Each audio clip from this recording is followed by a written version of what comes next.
is Hulda Anderson, and for many years I wanted to share a very unusual story, and one that I know you will enjoy, be inspired by.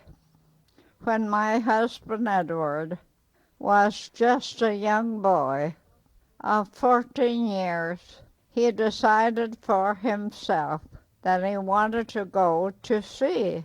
By the time his mother found out that he had signed an agreement to join the crew of the Henrik Ibsen and work on a huge sailing vessel, it was too late for her to stop him.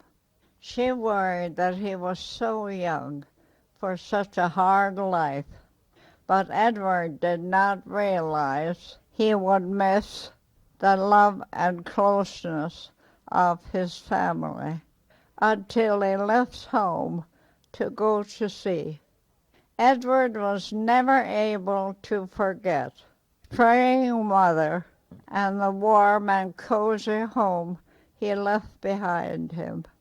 The terrible storms that hit his ship the first few nights out to sea caused him a terrible homesickness and seasickness. What a combination of grief as a huge sailing vessel made its way to South America, carrying his cargo of lumber and grain. He started to join in with a hard and rough crew of the ship and pick up their carousing way.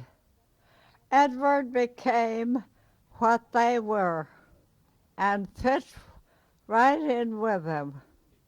Although he was many miles out to sea away from home and away from his home in Norway, he could still feel his mother's prayers over the thousands of miles of ocean.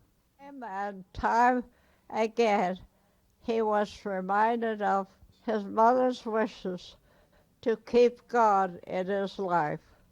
About each time he felt these pains of guilt and conviction, he turned to drink to forget. Many nights he went to bed intoxicated, and he made many promises to God and himself that he would stop, but never did. If he hadn't stopped, it would have meant a drunkard's grave for Edward.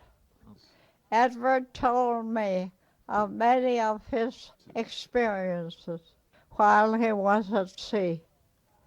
Let me share just one. One day in the harbor of Pensacola, he had a close call.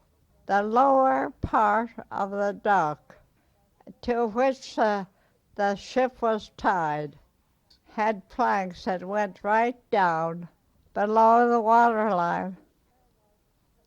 Since there was considerable motion in the water, the ship was tied to allow for the violent sway. The boat was being painted on the outside, and Edward and another sailor were standing on a plank painting. They began fooling with the paintbrushes, and his friend smeared his face with paint. Immediately, he slipped off the plank and fell between the dock and the vessel and found himself below in a strong suction of water.